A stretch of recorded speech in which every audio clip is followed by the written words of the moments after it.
E já de volta ao vivo e em cores, é bom demais. Você não imagina a alegria que a gente sente cada vez que a gente volta do intervalo, porque sabemos que você está conosco, porque você tem bom gosto, você quer saúde, você quer se cuidar, você quer cuidar da sua saúde e da sua família, viu, gente? E nada mais bonito do que cuidar da saúde, cuidando do próprio sangue, né? Por isso que estamos aqui hoje recebendo o doutor Vinícius Grillo, médico hematologista, o filho do seu Leandro, viu? Tem que deixar bem claro que agora não é mais... É o filho do seu Leandro, esposo da Graziele, né? Minha esposa é Graziele. Tem filhinho já? Não, ainda não. Ainda não. Doutor, no intervalo foi muito interessante que a gente começou a conversar, os câmeras aqui, todo mundo se envolveu no assunto, assim. E eles começaram a conversar e eu comecei a anotar as perguntinhas. Eu vou aqui, né? Um perguntou assim, doutor, tem muita gente assim, que tira o próprio sangue e aplica o próprio sangue, né? Isso é válido, doutor? Não, isso é chamado de autohemoterapia e não tem nenhuma comprovação científica que isso funcione. O pessoal fazia isso muito porque falava que melhorava a imunidade. Eu sou um pouco cético. É tirar do lugar e colocar no mesmo... Você tira da veia e aplica no músculo, né? Eu sou um pouco cético quanto a isso, porque que aumenta melhor... Eles falam que melhora a imunidade, porque aumenta o número dos leucócitos, dos glóbulos brancos, tá? Por causar uma irritação no local. Eu vi algumas complicações, algumas bem feias de inflamações e infecção do músculo, criando abscesso, precisava de drenagem e tudo, tá? Mas não tem nenhuma comprovação científica que isso funcione. Já que o nosso sangue veio do RH do macaquinho Rhesus, assim, surgiu uma pergunta assim, se os animais também têm a mesma classificação, A positivo, negativo, e eu posso receber o sangue de um boi, de um não pode. Cachorro, isso de um gato? Não se mistura, né? Isso aí não tem como, porque são sangues, são incompatíveis. Entendi. São incompatíveis, então não dá para ser utilizado tanto dos animais para o homem, como do homem para os animais. Entendi. E outra pergunta que surgiu aqui no intervalo, assim, uma vez que você doa, né? Você tem que doar sempre? Não, obviamente que eu vou pedir para doar sempre, né? Se passou no teste, o sangue bom, não, né? não tem problema, a pessoa pode fazer uma doação só na vida ou fazer 300 na vida, que não vai ter problema algum para ele. Olha que maravilha, gente, quando estamos aprendendo. Nós temos pergunta do povo de Deus, meu Deus do céu, nós temos pergunta aqui, solta aí, diretor, o povo fala aqui.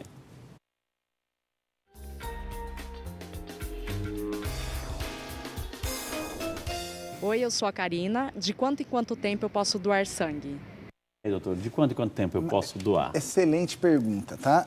A legislação brasileira hoje permite para os homens a doação a cada 2 meses, totalizando o máximo de 4 doações no período de 1 ano. Entendi. Para as mulheres, por causa da menstruação, então, uma doação a cada 3 meses, máximo de 3 por ano. Ou seja, de cada 2 meses eu posso doar sangue. Nesse período, o que eu doei já vai estar completíssimo de novo. Normal, vida para frente. Olha que maravilha. Mais povo de Deus perguntando aqui no Vídeo Saúde. Vamos lá.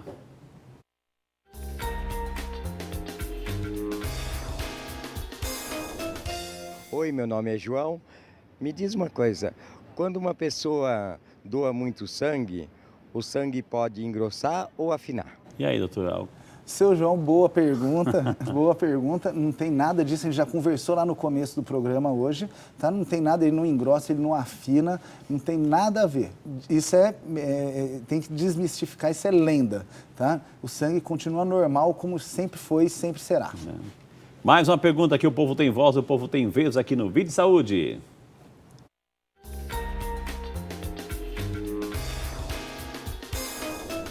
Oi, meu nome é José Roberto.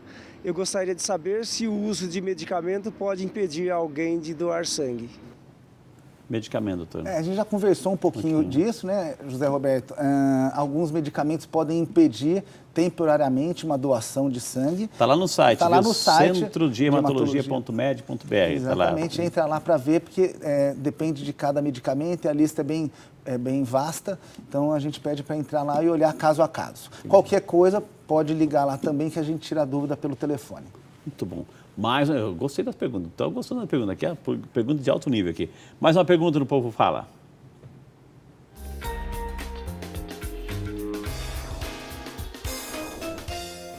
Oi, eu sou a Raíza. Eu gostaria de saber se na manicure eu poderia pegar alguma doença sanguínea. E aí, doutor? Sim, a pessoa vai lá, tem um alicatezinho. Sim, Raíssa, é verdade, Frei.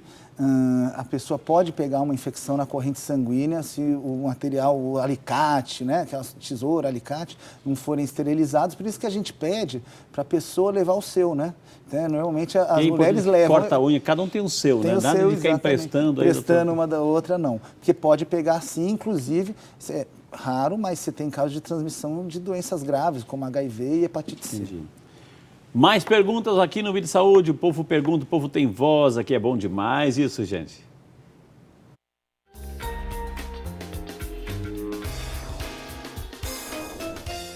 Oi, eu sou o José Carlos e eu queria saber se o sangue tem data de validade. E aí, doutor, tem data de validade? Tem sim, Frei. José Carlos, boa noite. Tem data de validade sim, após a doação. Por exemplo, o concentrado de hemácia, ele dura até 42 dias, ele pode ser armazenado, depois disso ele é desprezado.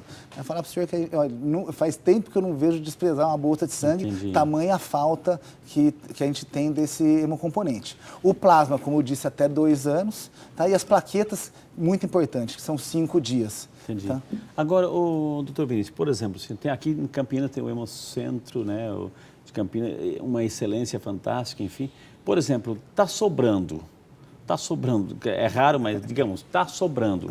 Um outro Hemocentro lá em São Paulo, lá está faltando.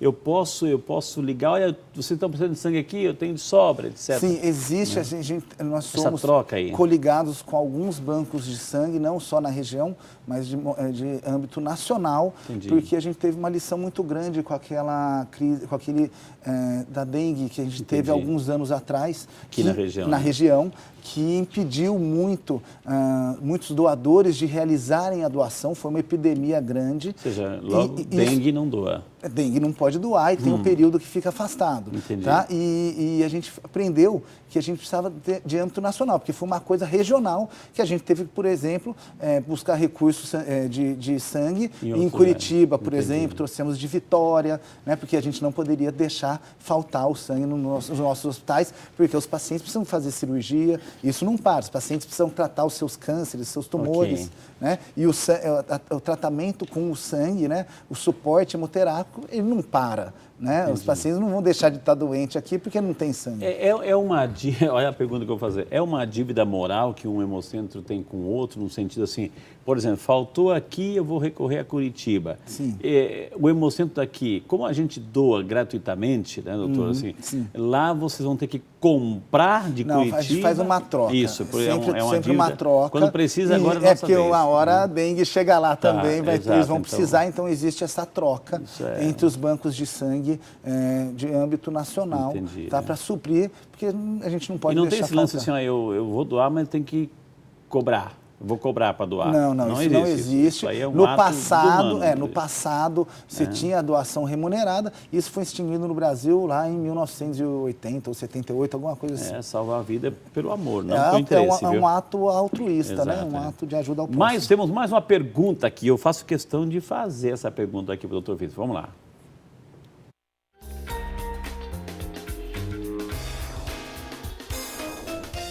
Oi, eu sou o Moisés e queria saber se o tipo sanguíneo é hereditário.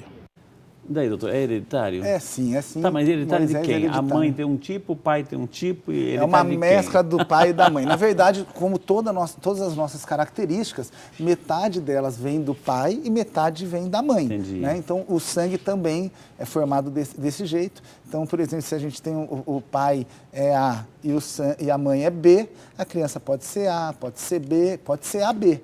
Né? Por isso que o sangue AB é o mais raro, porque ele precisa dos dois. Olha que interessante, gente. Como vale a pena a gente perguntar aqui no Vídeo Saúde, gente? Gostaria de saber sobre a doença talassemia. Tem nada a ver? Ela tem 88 anos e sempre teve hemoglobina baixa. É a Lisomar Bortolin Neckel, de Rondonópolis, lá no Mato Grosso, acompanhando a gente. Estamos longe, né? A talassemia tá uma doença que a gente chamava de anemia do Mediterrâneo, que ela vem ali da região baixa da Europa, tá? Principalmente nos descendentes de italianos, ela é bem comum, tá? E realmente, você tem vários tipos de talassemia, mas basicamente a talassemia é uma doença que faz suas hemácias ficarem menores, com pouca cor e que durem menos. Então, em vez de elas durarem os 120 dias, ela vai durar 70 dias, tá? A gente tem vários tipos de talassemia, mas a mais comum aqui no Brasil é essa. E aí a paciente vive com a hemoglobina mais baixa a vida inteira, porque o organismo se adapta, tá? Então, quando você olha, por exemplo, um hemograma da paciente que tem talassemia, Frei, você consegue identificar essas características só com o hemograma. Não precisa de mais exame nenhum, tá? Mas é uma doença da característica das hemácias. Ela dura menos, ela é menor e tem menos cor. Entendi. A Deusa Marina Alves da Rocha, de Teresina, no Piauí, acompanhando o programa. A gente agradece ao Brasil inteiro aqui, faz um passeio por nossa geografia. Ela está parabenizando o programa e gostaria de saber como é feito assim, no processo de cirurgia, quando está sendo feita a cirurgia, né? Como é feita assim, a questão do sangue? Ou seja, quando o médico diz, mais sangue, traz mais sangue, é porque a cirurgia está tão delicada que está perdendo muito sangue aí, doutor? Exatamente. Às vezes as cirurgias podem sangrar bastante. Normalmente, na rotina do hospital, a gente sabe as cirurgias que são potencialmente sangrantes. Então, com isso, a gente já faz um preparo antes, a gente já deixa o sangue preparado para aquele paciente, porque caso ele apresente um sangramento maior, ele já tem um sangue disponível, já pronto para ser utilizado naquela hora. Caso aconteça algum incidente, né, você tem o que a gente chama de alerta vermelho, que é um sangue O negativo. Lembra que o O negativo, todas as pessoas podem recebê-lo, tá? E então você infunde esse sangue no paciente lá no centro cirúrgico, enquanto isso você está realizando as provas transfusionais, identificando a tipagem correta daquele paciente, fazendo todas as provas para poder fazer a transfusão compatível. Agora, doutor, assim, uma pergunta, pode ser bobinha, mas assim, a pessoa tem um A positivo, né?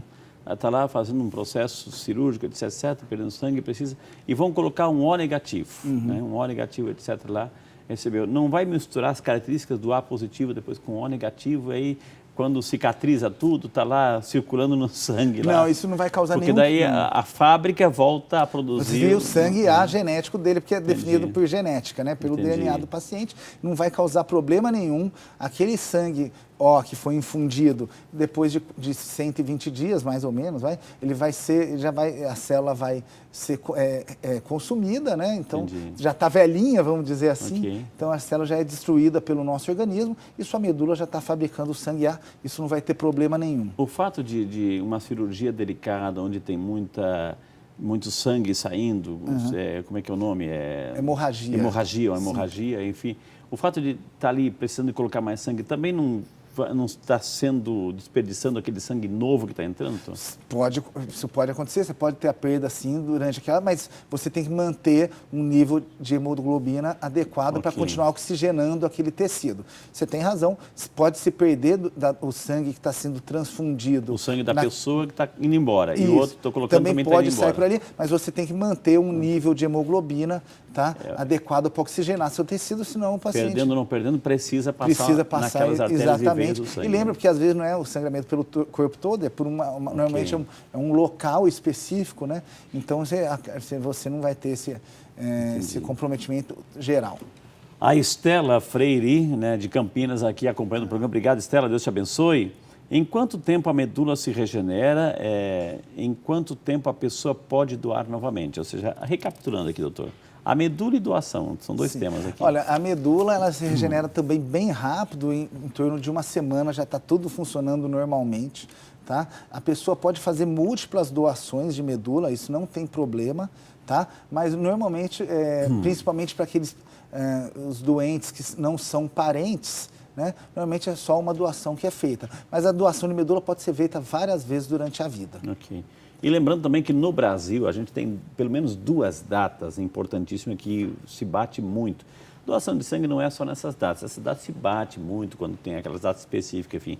Que no Brasil é 25 de novembro. 25, que é o dia do doador de sangue. Exatamente. Isso no Brasil. Mas também tem uma data mundial, que também é o 14 de junho, 14 de junho, que é a data mundial. Mundial, né? Então tem duas datas assim No Brasil é feita a campanha ali na semana do 25 de novembro, tá? Por uma questão de tradição. Mas a gente sabe que tem a outra data do dia 14 de junho, que é o dia mundial. Exato. Então temos assim se prepare para as campanhas que vão aparecer, viu? Mas eu queria falar para o pessoal para não doar só na campanha. Exato. Que a doação tem que ser contínua durante todo o ano. Exato, aquilo ali é para conscientização, mas assim, é válida amanhã, inclusive, né? Amanhã. Amanhã pode doar. A Silvia Helena Duarte de Campinas, ela está agradecendo demais, assim, olha só o fã-clube chegando aqui, gente, né? Agradecendo por ser esse bom médico, doutor Vinícius, pois sua tia foi atendida, né, há mais de 7 anos, o doutor Vinícius atendeu a minha tia muito bem, hoje ela está feliz da vida, ela mandou agradecer, né? Olha que bonito, assim, é a Silvia Helena de Campinas, eu gosto tanto desse momento, assim, porque... Isso aí é bacana, né? Que faz tudo valer a pena. Exatamente, né? Uma vida salva vale a pena, gente. Vou chamar o intervalo, na sequência temos mais informações, mais aquelas dicas fantásticas de como cuidar do nosso sangue e eu termino o programa rezando com você e por você. Não sai daí, a gente volta já.